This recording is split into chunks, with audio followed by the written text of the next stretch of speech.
everything has changed. And I go back to the ETFs. A large part of maybe that cyclical structure that we've seen is because when there is a large spike in demand and interest in Bitcoin, the exchanges have always been the bottleneck. Like, they would not be able to KYC people fast enough. And that is how you dull the rampant movement upwards, like Omega style candles. But now with the ETFs, that's not an issue. I think as we move to more in-kind issuances, the moves up are going to be more pronounced. And there's no barrier now because the buying is aggregated. It's all aggregation. And that is because of the ETF. So I like to think of the ETFs as a portal for capital to go into Bitcoin. And the portal is wide open now, and there's no limit to the throughput of that portal. All the traditional capital can come in. And then look at the Bitcoin treasury companies like Strategy. That's also another big portal too. They can tap into fixed income markets, the bond markets. And again, there is no bottleneck because the buying is aggregated. So I think it's just a matter of time, but I never really believed in the cycles. You can say that there is a cycle because there is the 4-year halving. And you can say there is a cycle because presidential elections are 4 years in the US, and that largely drives a lot of the markets, cyclical nature of the markets. But the fact that we have 3 cycles doesn't mean anything. It's like you flipped a coin 3 times and you got heads 3 times. Does that mean we're going to always have heads? No. So we'll probably see something change now because of all these structural market changes. And I think you're going to see like a super cycle, Omega cycle, something where it's just moving differently and upwards. Yeah. Does it concern you at all that, there's this centralization of the custody of Bitcoin with these ETFs? Like, I believe 11 out of the 12 ETFs all custody their Bitcoin with Coinbase. I think the only one that doesn't is Fidelity. Well, the risk is to holders of those assets, to the holders of the ETFs and to Bitcoin treasury companies that are with that large provider. Because it's true, like if you're big and you have most of the Bitcoin, there is some risk that something could happen. But the risk is not to people that use Bitcoin in the better way. I wouldn't say the right way. The better way is self-custody. Having Bitcoin in your own hardware wallet, in your software wallet, just having your own Bitcoin. There is no risk to us if we have our own Bitcoin. The risk is to people that farm out the responsibility for the Bitcoin to another entity. Yeah. Trusted third parties are security holes. Absolutely. Do you ever see a world where these, BlackRock is custodying their own Bitcoin? I think you will see that because there is just such a level of risk. And I think that risk is largely created because the approvers, the SEC, they want to see something done in a way that is established and methodological. So they want to see that you have a good custodian, and then everyone is filing because quote unquote Coinbase is a good custodian and they're going with the gold standard. But now that they're approved, I think they can move if they choose to, or build their own custody solutions, which I think they will start to do because you'll have an upfront investment of a certain amount of money, but then you won't be paying Coinbase forever. Yeah. Does it also concern you too, Samson, with the introduction of the ETFs and also the popularity of the ETFs? What we've seen is less people are actually taking custody of their coins. I think it's a natural progression. It's really sort of like the survival of the fittest. The fittest will custody their own coins. Okay. Everyone else will, rely on a third party. And that's normal. It's sort of like gold, right? Yeah. The origin of gold is you have your own gold. And because of convenience, you give it to someone else. Yeah. And I think there are things that wallet developers like ourselves and others can do that make it far easier. Better ways of recovery of seed phrases, better backups, more robust backups. But by and large, there is a barrier to self-custody. And I think it's difficult to overcome because people are so accustomed to having their money in the bank and accustomed to looking at an app or a web page and seeing a number and thinking, oh, that's my number. And they just don't know or care enough to do something about that. And some people think it's a barrier, like it's a big learning curve to have a seed phrase. But as NVK says, if you can drive a car, you can back up 12 words. But it's just a mental block that I think stops people from doing it. Yeah, of course. So Samson, with this new administration, you had a lot of talk. In fact, I think it was even promised about a strategic Bitcoin reserve. Here we are, I think 10 months later. Shout out to Senator Lummis. I think she's done an incredible job, and all the representatives and congressmen and women senators that have really pushed that initiative forward. Bo Hines, as well, that now is with Tether, but it seems like things stalled out a little bit.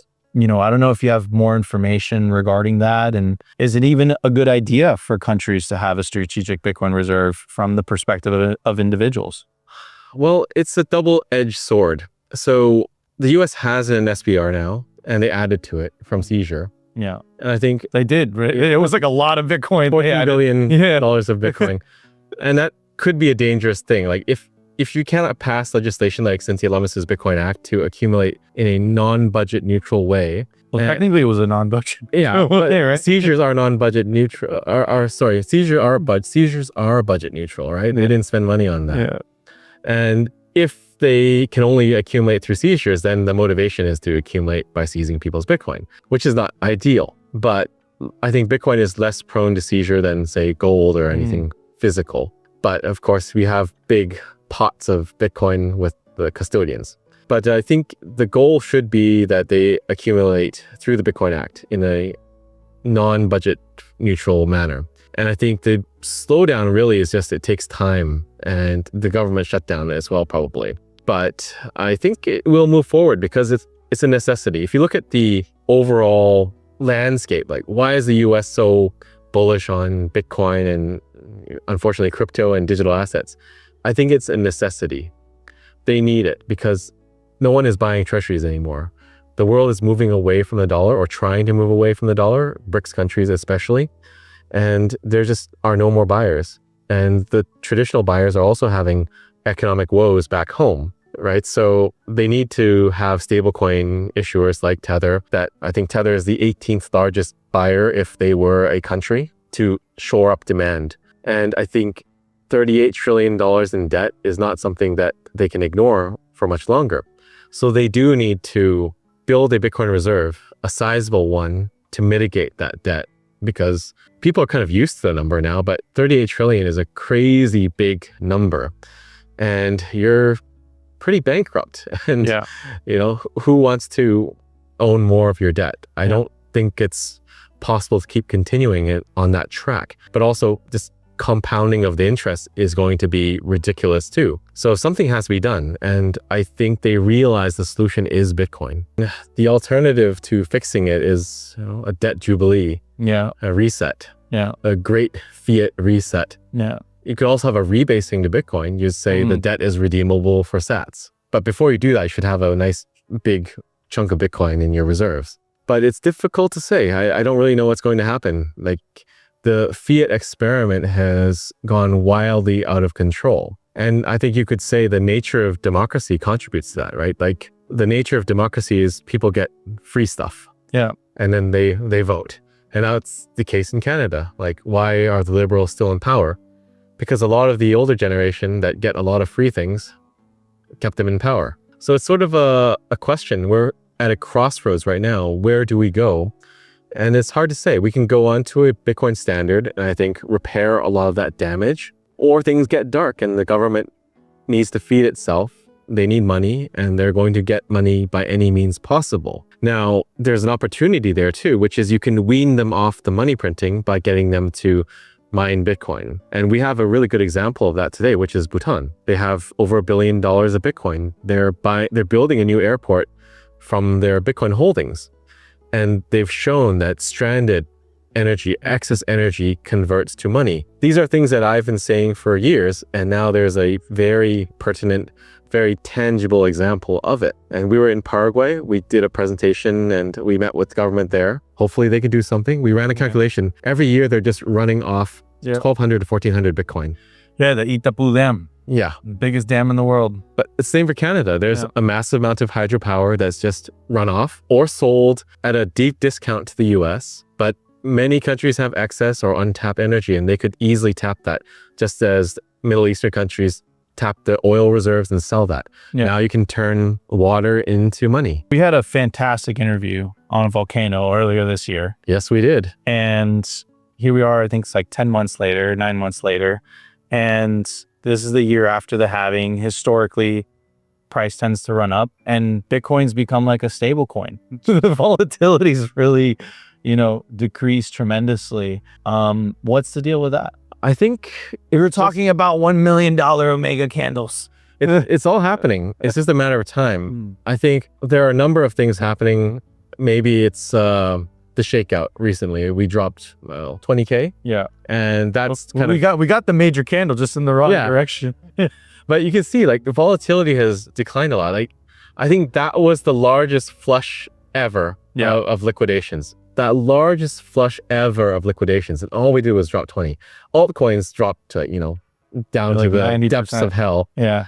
But, Bitcoin largely unaffected. And it goes to show like the resilience is there. It's just there are factors that will push us down or keep us down. You can theorize about many things, but maybe it's not one answer. It's many different things. Maybe there is an exchange selling Bitcoin that they don't have, like FTX did.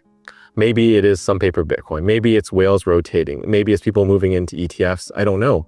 Maybe there's people taking profits. All of these things can be possible. We don't know. But what we do know is there is a limit. And what we do know is it's impossible that, Michael Saylor gets 10% of the supply. At these levels, he's going to get 10%. Like that's just ridiculous. So the price has to move sooner or later. And I think it's going to be sooner. The other thing probably is like alts were running too hot. Ethereum was like, getting past its all-time highs. Ripple is at like $3.50, which is ridiculous. And I think when alts run too high, there's always a correction. And I've after our Volcano interview, I kind of flipped bearish because the alts were running. And we just know like that is unsustainable. And when they go, Bitcoin always will follow down a bit, but then we kind of shake them off and we go back up. Yeah. And where do you think we are in the adoption curve, in the mass adoption curve? We're so early. I know you always tell me, you told me that earlier this year, but it's hard. I guess it's hard. It's not hard to believe. Like the logical part of my brain is saying, yeah, we're super early. And then the emotional side of my brain is saying, no, we're not early. Well, I see different people understand things differently. So I think Saylor also knows we're early, but I believe he understands it's ending soon. Mm-hmm. That's why he is buying. He's like, I'll buy the tops. Yeah. When he has the capital, he'll deploy it. Yeah. It's not about, okay, I'll wait a bit because he sees that urgency. But another good indicator is why are we early?